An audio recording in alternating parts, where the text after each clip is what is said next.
Early one afternoon, Mr. Samuel Grant, a dignified black businessman in his 60s, stepped out of his car and gazed at the entrance of the prestigious Grand Liberty Hotel. The grand facade gleamed under the sunlight, and Samuel felt a sense of anticipation. Today, he was meeting with potential investors, a meeting that could change the future of his career. As he approached the reception desk, he felt the familiar gaze of judgmental eyes, a subtle but heavy glance that lingered a bit too long. He stood patiently in line, watching as the young receptionist at the desk welcomed guests with bright smiles. "Good afternoon, sir," she greeted, the polite smile not quite reaching her eyes as she took him in. "Good afternoon," Samuel replied. "I have a reservation under Samuel Grant. I'm here for a business meeting." The receptionist's smile faltered slightly as she turned to her computer. After typing for a moment, she looked up, her face tightening. "I'm sorry, Mr. Grant. It seems there's no record of your reservation," she said, her tone taking on an edge of doubt. Samuel felt a familiar irritation rise but kept his composure. "I'm sure there's a mistake. This is the Grand Liberty, correct?" Before she could respond, the hotel manager, Mr. Collins, a tall man with a confident yet dismissive demeanor, walked over. "Is there a problem here?" he asked, eyeing Samuel in a way that spoke volumes. "This gentleman claims he has a reservation, but it's not in the system," the receptionist explained, casting an uneasy glance at Samuel. Mr. Collins turned to Samuel. "I'm afraid we have standards here, Mr. Grant," he said, his voice carrying a hint of condescension. "And without a confirmed reservation, I'll have to ask you to leave." Samuel, attempting to defuse the situation, reached for his phone to show the email confirmation. But as he did, two security guards closed in. One guard raised his voice. "Hands where I can see them, sir." "I'm just getting my phone," Samuel replied, irritation finally slipping into his voice. The guards ignored his words, roughly grabbing his arms and escorting him out. Guests turned to watch, whispering amongst themselves as Samuel was pushed out of the hotel, his dignity bruised but his determination intact. Outside, Samuel adjusted his suit, smoothing the wrinkles from the guards' rough handling. He looked back at the entrance of the Grand Liberty and felt a newfound resolve settle within him. They would regret this. Today, he had been humiliated, but this was not where the story ended. Within hours, Samuel's mistreatment went viral. A passerby had recorded the incident and shared it online. Outrage spread quickly, people of all backgrounds voiced their anger over the blatant discrimination. The Grand Liberty's social media pages were flooded with negative comments, and news outlets picked up the story. Samuel, however, was already making moves. He was not just any businessman, he had the kind of connections and financial acumen that few understood. He saw an opportunity in the chaos. By that evening, the hotel's stock value had nosedived, and Samuel's team worked tirelessly to negotiate a controlling purchase. By midnight, the deal was done. The next morning, Samuel stood outside the Grand Liberty, looking up at the building with a sense of satisfaction. Today, he was no longer an unwanted guest. He was the new owner. Samuel walked confidently through the lobby doors, and the familiar faces of the staff who had judged and mistreated him the previous day stared at him in shock. Whispers quickly spread through the lobby as he approached the front desk. The same receptionist from the previous day looked up, her face turning pale. Samuel smiled, though it didn't quite reach his eyes. "Good morning," he said evenly. "I need to speak to Mr. Collins, please." Within moments, Mr. Collins emerged, his confident swagger replaced by visible confusion. "Mr. Grant," he greeted, attempting a smile. "What brings you back today?" Samuel opened his briefcase and handed him a set of documents. "These confirm that I am now the majority owner of the Grand Liberty Hotel." Collins' eyes widened, and he stammered as he skimmed the documents. This must be some kind of mistake." Samuel's smile widened, but there was no warmth. "There is no mistake, Mr. Collins. As of last night, I'm the one in charge here." Collins stood frozen, the realization washing over him like a wave. Yesterday, he had humiliated Samuel, using his authority without a second thought. Today, that authority was gone. "Gather the staff in the main hall," Samuel instructed. "We need to have a meeting, a mandatory one." Within minutes, the hotel staff gathered nervously in the grand hall, unsure of what to expect. Samuel stood at the front, his presence commanding. He spoke clearly, addressing the entire room. "Yesterday, I was treated with disrespect and prejudice, as many others have been. That ends today. Effective immediately, Mr. Collins, you are relieved of your duties." Collins' face turned red, and he opened his mouth to argue, but one look from Samuel silenced him. Without another word, Collins turned and left, his pride shattered. Samuel turned back to the rest of the staff, who stood in stunned silence. "I want to make one thing clear," he said. This hotel will be rebuilt on a foundation of respect, equality, and inclusivity. Anyone unwilling to embrace that change is free to leave. The staff exchanged uneasy glances. Samuel knew change would not come easily, but he was ready for the challenge. Today marked the beginning of a new chapter for the Grand Liberty, one that would stand for fairness and dignity for all. Samuel turned back to the rest of the staff, who stood in stunned silence. "I want to make one thing clear," he said. "This hotel will be rebuilt on a foundation of respect, equality, and inclusivity.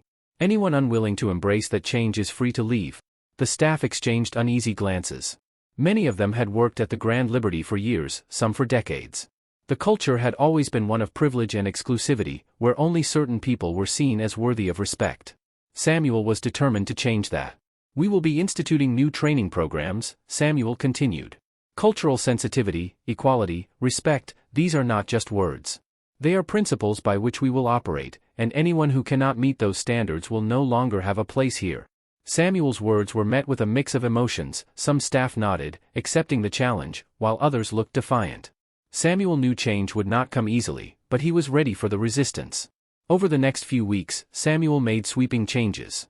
Many of the old managers and supervisors who had enforced the old prejudiced ways were reassigned to different roles, some to entry-level positions, where they would learn firsthand the value of humility and hard work. A few chose to leave, unable to accept the new culture. Samuel also brought in new staff, people from diverse backgrounds who had faced discrimination in their previous jobs and were eager for an opportunity to prove themselves. One of these new hires was Lisa, a young woman who had been overlooked for promotions at her previous job due to her race. Samuel promoted her to head of guest relations, giving her the chance she deserved. The old guard, those who had once held power, struggled to adapt. Mr. Collins, once the confident manager, was now a concierge, serving the very guests he had once dismissed. His pride was wounded, but Samuel watched as slowly, Collins began to change. He was learning humility, and perhaps, he was beginning to understand the impact of his past actions. One afternoon, as Samuel walked through the hotel lobby, he overheard a conversation between Lisa and Linda, a former front desk supervisor who had been reassigned to a bellhop role. Linda, who had initially resisted the changes, now spoke with a hint of introspection in her voice. "I never realized how much I judged people based on appearances," Linda admitted. "I thought I was being professional, but maybe I was just being unfair." Lisa smiled gently. "It's about treating everyone with respect, Linda. We're all here to learn, and it's not easy. But it's worth it." Samuel felt a sense of hope as he listened. Moments like these were exactly why he had taken control of the Grand Liberty. Change was possible, even if it was slow. Not everyone was willing to adapt, however. A small group of disgruntled employees continued to resist the new culture, whispering amongst themselves and finding ways to undermine Samuel's authority. Samuel knew this resistance was inevitable, but he also knew that the hotel could only thrive if it left behind those who refused to change. "This is just the beginning," Samuel thought as he watched Lisa and Linda continue their conversation. The Grand Liberty was being rebuilt, one person at a time, and he was ready to see it through to the end. One afternoon, as Samuel walked through the lobby, he overheard a conversation that gave him hope. Linda, a former front desk supervisor who had been demoted to a bellhop, was speaking with Lisa. "I never realized how much I judged people based on appearances," Linda admitted. "I thought I was being professional, but maybe I was just being unfair." Lisa smiled, her voice gentle. "It's about seeing everyone as deserving of respect. It's not easy, but it's worth it." Samuel felt a sense of pride as he listened. Change was happening, slowly, yes, but it was happening. He knew not everyone would embrace the new culture, but moments like this made the struggle worthwhile. However, not all staff were willing to change. A small group, led by Brian, a former kitchen supervisor who had been reassigned to cleaning duty, began to plot against Samuel. They whispered about ways to undermine his leadership, spreading rumors to sow discord among the staff. Samuel was aware of their plans. He called a private meeting with the disgruntled employees, his voice calm but firm. "I know some of you are unhappy," he said. "You feel like you've been treated unfairly, but ask yourselves why. Is it because you're being treated unfairly, or is it because you're finally being treated equally?" Brian, his frustration boiling over, spoke up. "You can't just come in here and turn everything upside down." Samuel met his gaze. "Actually, I can. And I did. Because what this place was built on wasn't right. I'm offering you a chance to be part of something better. You can either grow, or you can leave." The room fell silent. The choice was clear: adapt or leave. Samuel had no interest in compromising with those who refused to change. Over the following weeks, the resistance from the disgruntled employees became more pronounced. They tried to sow discord among the staff, spreading rumors and attempting to sabotage Samuel's efforts. Yet, Samuel remained steadfast. He made sure to keep an open line of communication with the rest of the staff, ensuring they knew that his door was always open for any concerns or suggestions. One day, an incident occurred that would become the turning point for everyone involved. Brian and his group had planned to disrupt an important event at the hotel, a charity gala that Samuel had organized to show the hotel's new commitment to inclusivity and community engagement. They intended to cause a scene, believing that embarrassing Samuel in front of the high-profile guests would weaken his authority. However, their plan backfired. As they began to create a disturbance, Linda, who had once been skeptical of Samuel's vision, stepped forward. "Enough," she shouted, her voice cutting through the chaos. "This isn't who we are anymore. If you can't accept that, then you need to leave." Her words struck a chord with many of the staff who had been on the fence. They realized that Samuel's vision wasn't about taking away their power, it was about giving everyone a fair chance, about building something better together. One by one, other staff members began to speak up, voicing their support for the new direction. Brian and his followers, seeing that they were losing the support of their peers, quietly left the gala. It was clear that they no longer had a place at the Grand Liberty. Samuel watched the scene unfold with a sense of relief and hope. He approached Linda afterward, gratitude evident in his eyes. "Thank you," he said simply. Linda nodded, her expression determined. "We're all in this together, Mr. Grant. And I, for one, am ready to move forward." The turning point had come. The Grand Liberty Hotel was no longer a place of division and prejudice, it was becoming a symbol of unity and growth. And Samuel knew that, despite the challenges, they were finally on the right path. As the weeks turned into months, the Grand Liberty Hotel began to transform. The initial resistance slowly gave way to understanding and growth. The new staff, many of whom had experienced discrimination in their past jobs, flourished in their roles, bringing fresh perspectives and energy to the hotel. Guests began to notice the difference. The atmosphere was warmer, more welcoming. The rigid hierarchy that had once defined the Grand Liberty was gone, replaced by a culture of inclusivity and respect. The hotel's reputation began to improve, and positive reviews started pouring in. People spoke of the Grand Liberty as a symbol of change, a place where everyone was treated with dignity, regardless of their background. One day, Mr. Collins had an encounter that changed him. A black family approached the reception desk, and Collins found himself face to face with the very kind of guests he had once looked down upon. He hesitated, his hands trembling slightly as he handed them their room keys. "Welcome to the Grand Liberty," he said, his voice soft. "If there's anything you need, please let me know." The family smiled and thanked him, and for the first time, Collins truly understood the impact of his actions. He saw the fear and uncertainty in their eyes, the same fear he had once caused. In that moment, he understood what Samuel had been trying to teach them all. That evening, Collins approached Samuel. His voice was quiet, his posture no longer stiff with pride. "I think I'm starting to understand," he said. "I'm sorry for how I treated you, and others." Samuel nodded, sensing the sincerity in Collins' voice. "Change isn't easy," he replied. "But recognizing it is the first step. If you're willing to learn, you have a place here." From that day forward, Collins dedicated himself to the new vision for the Grand Liberty. He worked tirelessly, not only to improve his own behavior but also to help guide others who were struggling to adapt. He joined the training sessions on cultural sensitivity and inclusivity, not as a reluctant participant but as a vocal advocate for change. Samuel noticed the shift in Collins' demeanor. The once arrogant manager was now an example of transformation. He was patient with guests, attentive to their needs, and supportive of his colleagues. It was clear that Collins had not only changed his behavior but had also changed his mindset. The staff, seeing Collins' transformation, began to believe in the possibility of change for themselves. Those who had initially resisted the new culture found inspiration in his example.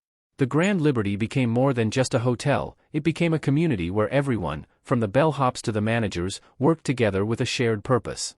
The charity gala, which had once been the target of sabotage, became an annual event celebrating the hotel's diversity and commitment to equality. This time, Collins stood proudly at Samuel's side, welcoming guests and sharing stories of how far the Grand Liberty had come. One guest, an elderly woman, approached Samuel during the gala. "This place feels different," she said, her eyes misty. "It feels like everyone belongs here. You've done something wonderful." Samuel smiled, his heart swelling with pride. "Thank you," he replied. "It's not just me. It's everyone here who made this possible." As the night continued, Samuel looked around the room, seeing the laughter, the smiles, and the warmth that filled the space. The Grand Liberty had become what he had always envisioned, a place where everyone, regardless of who they were, felt at home. The journey had not been easy, and there were still challenges ahead. But Samuel knew they were on the right path. The Grand Liberty was no longer just a hotel, it was a beacon of hope, a testament to what could be achieved when people chose understanding over prejudice, and compassion over division. This was just the beginning of a new chapter, not only for the Grand Liberty but for everyone within its walls. By the end of the third month, the Grand Liberty Hotel had undergone a profound transformation. The old ways were gone, replaced by a new culture built on respect and equality. The staff who had chosen to stay were now advocates for the new vision, and those who couldn't adapt had left. Samuel stood in his office, looking out over the bustling city below. The journey had been long and challenging, but he knew it was only the beginning. He had not set out to seek revenge, but to build something better, to create a place where everyone was treated with dignity. As he watched the hotel come to life in ways he had only dreamed of, Samuel knew he had succeeded. The Grand Liberty was no longer just a hotel, it was a symbol of hope, growth, and redemption. The old system had crumbled, but from its ashes, something beautiful had taken shape. Samuel turned to his desk, where a stack of letters from guests and staff sat waiting. One letter, from a young employee who had been given a second chance, stood out. It spoke of gratitude, of hope, and of the future. Samuel smiled as he read it, feeling a sense of fulfillment. The hotel was bustling with life, and the charity gala had become an annual tradition, celebrating diversity, resilience, and progress. Guests from all walks of life gathered to enjoy the warmth and openness that had come to define the Grand Liberty. The hotel, once a symbol of exclusivity, was now a place that embraced everyone equally. One evening, during the gala, Samuel took a moment to reflect. He stood at the edge of the ballroom, watching as people mingled and laughed. There was a sense of community that filled the space, something that went beyond mere hospitality. The Grand Liberty was not just a building, it was a testament to what could be accomplished when people chose understanding over prejudice. Collins, now fully transformed and standing confidently at Samuel's side, gave a nod. "It's hard to believe how far we've come," he said quietly. "It wasn't easy," Samuel replied. "But it was worth every struggle. This place, it's proof that change is possible, no matter how deep the roots of the old ways run." Collins smiled, his eyes scanning the crowd. "I think we've all grown a lot." "I know I have." Samuel patted him on the shoulder. "You've done well, Collins. And it's because of people like you that the Grand Liberty is thriving today." As the night continued, Samuel was approached by a young guest, a teenage girl who looked up at him with admiration. "Mr. Grant," she said, "my family and I heard your story. It means a lot to us that you made a place where everyone can belong." Samuel's heart swelled. "Thank you," he said. "It means everything to me to know that we've made a difference." The girl smiled, and with a shy wave, she disappeared back into the crowd. Samuel stood there for a moment, reflecting on the impact of his journey. He had faced resistance, experienced setbacks, and fought against a deeply ingrained culture. But seeing the joy and warmth in the faces around him made every struggle worthwhile. Later that night, as the gala wound down, Samuel returned to his office. He sat at his desk, looking over the letters once more. He picked up the camera that he had started using to share his journey with the world. Setting it up, he began to speak. "If this story touched your heart," Samuel said, addressing the camera, "please share it with someone who could use a little inspiration today. I'd love to hear your thoughts and opinions, make sure to leave them in the comments below. And tell me, what would you do in this situation? Together, we can learn and grow." He paused, his smile warm. "Thank you for watching, and don't forget to like and subscribe for more stories like this. Until next time, take care." As he ended the recording, Samuel felt a sense of peace. The Grand Liberty was more than just his success, it was a legacy that everyone had built together. A place where change had taken root, and where hope had flourished. And he knew, without a doubt, that the best was yet to come.